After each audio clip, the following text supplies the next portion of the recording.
Hello नमस्कार साथियों, how you? क्या हाल चाल है? I hope you are well. Friends, हम लोग आज अभी आप लोगों ने एक नाइन्थ के एक छोटे से लेक्चर के बारे में देखा था। फर्स्ट लेक्चर टिश्यू चैप्टर का, और आज हम लोग बात करने वाले हैं उसी चैप्टर टिश्यू में सेकंड लेक्चर। दोस्तों, हमने देखा था कि प्लांट जो टिश्यू था दो प्रकार के थे, एक था एनिमल टिश्यू और एक था प्लांट टिश्यू। यही तो था ना। अभी उस एनिमल और प्लांट टिश्यू के अलावा हमने देखा कि जो एनिमल्स और प्लांट टिश्यू में, जो हम प्लांट की बात करते हैं तो प्लांट टिश्यू में आए थे। प्लांट टिश्यू में आपने देखा था मेरिस्मेटिक था, एक परमानेंट था। मेरिस्मेटिक में आपने देखा था एपिकल था, इंटरकैलरी था, लेटरल था। जब आप उधर परमानेंट में आते थे तो आपने देखा था सिंपल कंपाउंड था। सिंपल में आपका पीसीएस था, पेरेन्काइमा, कोलेन्काइमा, स्क्लेरेन्काइमा था। जब आप कॉम्प्लेक्स की बात करते थे तो जाइलम और फ्लोएम था, जो कि जाइलम के 4 भाग, फ्लोएम के 4 भाग। ये तमाम डिस्कशन हम लोगों ने चार्ट के माध्यम से already we have discussed. So now today we will talk about the first part, that is the meristematic tissue. Clear है? आइए हम उससे मेरिस्मेटिक के बारे में डिस्कस करने वाले हैं, जो कि as you know that the topic is there the meristematic tissue. आइए उसी के बारे में देखते हैं कि किस तरह से इसके अंदर डिवाइड करने की कैपेबिलिटी बहुत ज्यादा होती है। इरेगुलर होते हैं, रेक्टेंगुलर होते हैं, विदाउट इंटरसेलुलर स्पेस होते हैं, न्यूक्लिएटेड होते हैं। वो तमाम चीजें हम इसमें बात करने वाले हैं। क्या है डेफिनेशन, कैसे डिवाइड करने की क्षमता रखता है इसके सेल्स, उसके बारे में बताएंगे। पहले हम डेफिनेशन लिखेंगे बेटा, इसमें लिख लेंगे इसमें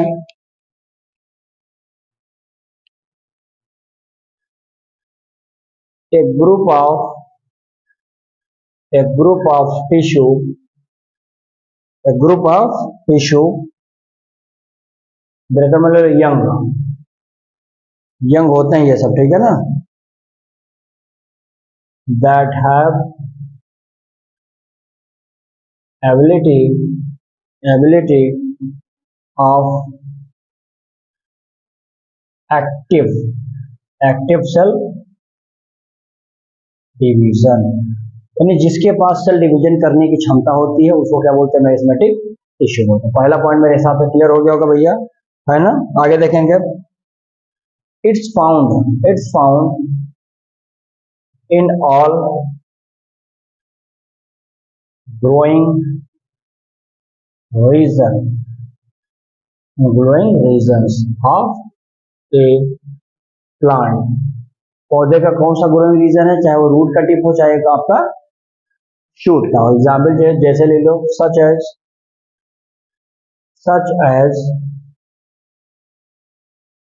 रूट टिप, ठीक है ना, रूट टिप, कमल लगाएंगे, शूट टिप। क्या बात है, समझ आगे की बात है? ये सब आपको देखने को मिलेगा। पॉइंट नंबर थर्ड देखेंगे साथियों, इसमें बता देंगे ये जो सेल होते हैं, सेल के पास क्या होता है, सेल है डेंस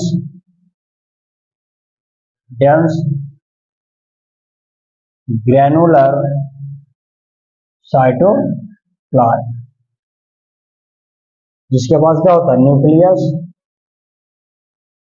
इज लार्ज। न्यूक्लियस होगा कैसा होगा, इज लार्ज हो जाता है, जिसमें क्या होगा भैया, एक प्रोमिनेंट एंड सेंट्रली लोकेटेड, जिसमें आप बता देंगे क्या हो जाएगा इसके पास, विदाउट इंटरसेलुलर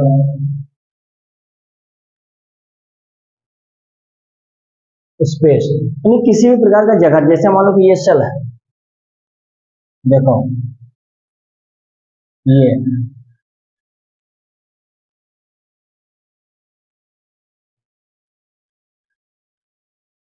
देख पाते होंगे, बीच में ये न्यूक्लियस है सेंट्रली, क्या इनके बीच में कोई गैप है दिख रहा है? इंटरसेलुलर स्पेस इसके बीच में नहीं होता है। न्यूक्लियस होगा जो कि लोकेटेड बीच में होगा। आप देख सकते हैं प्रोमिनेंट होगा, काफी मजबूत होगा, पुराना होगा। साइटोप्लाज्म में भरे पड़े रहते हैं भैया ऐसे, और एक ग्रेनुलर होता है, दाने नुमा इसमें दिखाई पड़ेंगे ये सब, जो कि डेंस गाढ़ा होगा। क्लियर है? तो ये भी पॉइंट क्लियर हो गया होगा। चौथा बात रखेंगे भैया, इसमें क्या लिखेंगे, दे आर कैपेबल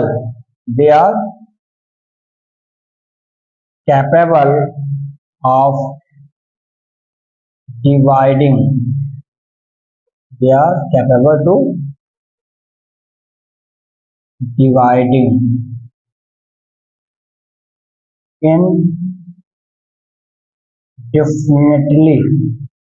indefinitely मतलब that is they have या they active cell डिवीजन, ये इंपॉर्टेंट है इसके अंदर। और ये साथ ही साथ दोस्तों क्या करते हैं, प्रोड्यूस करते हैं अपने अंदर से, क्या प्रोड्यूस मेरिस्टेमेटिक टिश्यू। क्या बात है हमारी क्लियर है, इतनी बात समझ में आ गया। अगला पॉइंट दोस्तों देख सकते हैं, इसमें क्या बताएंगे, दे डू नॉट या दे डोंट स्टोर रिजर्व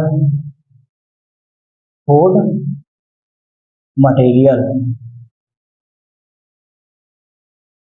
यानी इसके पास किसी प्रकार का फूड मटेरियल स्टोर वगैरह नहीं पाया जाता, सिंपल होता है, ठीक है ना, ये बात हो गया। और छठा बता देंगे इसमें भैया क्या, lack of vacuoles,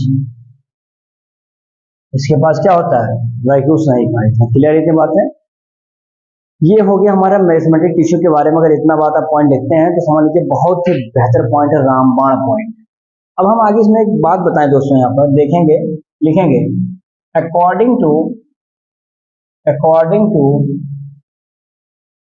position in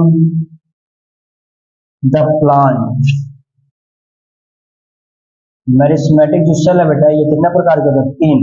देखो, एक हो जाएगा एपिकल, एक हो जाएगा इंटरकैलरी, क्या हो जाएगा ये इंटरकैलरी, और एक हो जाएगा हमारा कैसा भैया, इंटरलेटरल। तो आप देख पाते होंगे कि पोजीशन के आधार पर तीन प्रकार के इसको डिवाइड, समझ में आ गई इतनी बात है। तो इसका स्क्रीनशॉट लीजिए, फिर हम एपिकल की बात करेंगे इसमें।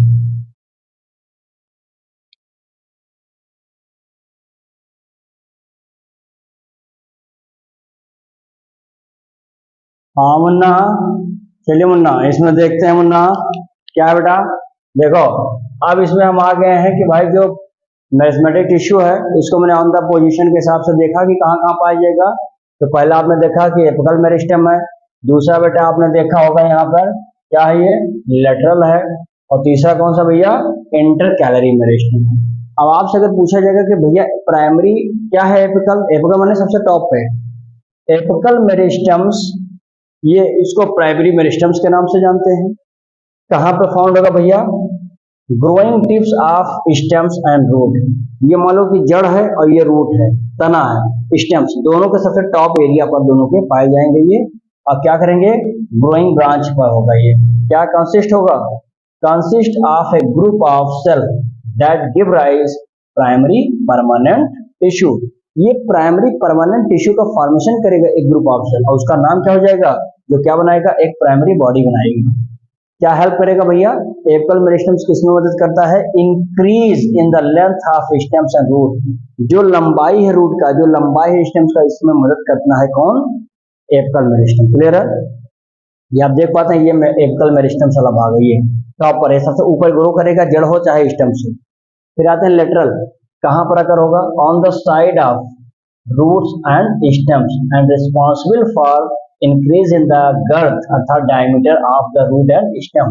जड़ और यानी रूट है और जो स्टेम्स, इसकी जो डायमीटर है, यानी इसकी जो एक प्रकार से कैसा गर्थ है, मोटाई, इसमें मदद करते हैं कौन, लेटरल वाले, क्योंकि किनारे किनारे पड़े रहते हैं। ये देखिए, ये लेटरल वाला भाग है, ये है, तो ये उसकी मोटाई में मदद करता है, पतला था यहाँ मोटा हो गया, ठीक है ना। क्या है, रिस्पॉन्सिबल होगा किसमें, growth in the thickness of addition of tissue, इसके ऊपर सेकेंडरी यानी लिखा सेकेंडरी टिश्यू का एक थिकनेस हो जाता है, जम जाता है, जिसकी वजह से क्या होता है, ग्रोथ होता है, इसमें थिकनेस हो जाता है, और इसको क्या बोलते हैं भैया, सेकेंडरी ग्रोथ के रूप में जाना जाता है। अर्थात हम कह सकते हैं कि लेटरल मेरिस्टेम में सेकेंडरी ग्रोथ रिस्पॉन्सिबल होता है या पाया जाता है। थर्ड इसमें है बेटा, देख सकते हैं इंटरकैलरी मेरिस्टेम्स, आप देख सकते हैं इंटरकैलरी, ये देखेंगे, ये बीच में क्या करता है, ये help in the elongation of the organ, किसी भी ऑर्गन की लंबाई में मदद करता है। प्रेजेंट होता है मोस्टली कहां पर भैया, at the base of at the base of node and internode. अब आप सोचेंगे इंटरनोड और नोड का बेस क्या है भैया? तो देखो ये जैसे गन्ना आपने देखा, गन्ना इसे, तो गन्ने में इसे बीच में गांठ पड़ा रहता है, इसे इसको बोलते हैं नोड। ये नोड है, दो नोडों के बीच का जगह जो उसको इंटरनोड कहते हैं। तो इन्हीं दोनों पोजीशंस में पाए जाते हैं। साथ ही साथ देखिए लीव्स में, लीव्स में भी आप देख सकते हैं कि इसके पास ये क्या होता है, ये चीज पाया जाता है, यानी इसकी कहीं ना कहीं इलोंगेशन होता है अगर पत्तियों में भी, तो किसी वजह से होता है इंटरकलरिंग मेरिस्टेम्स। साथ में समझ में आ गया होगा।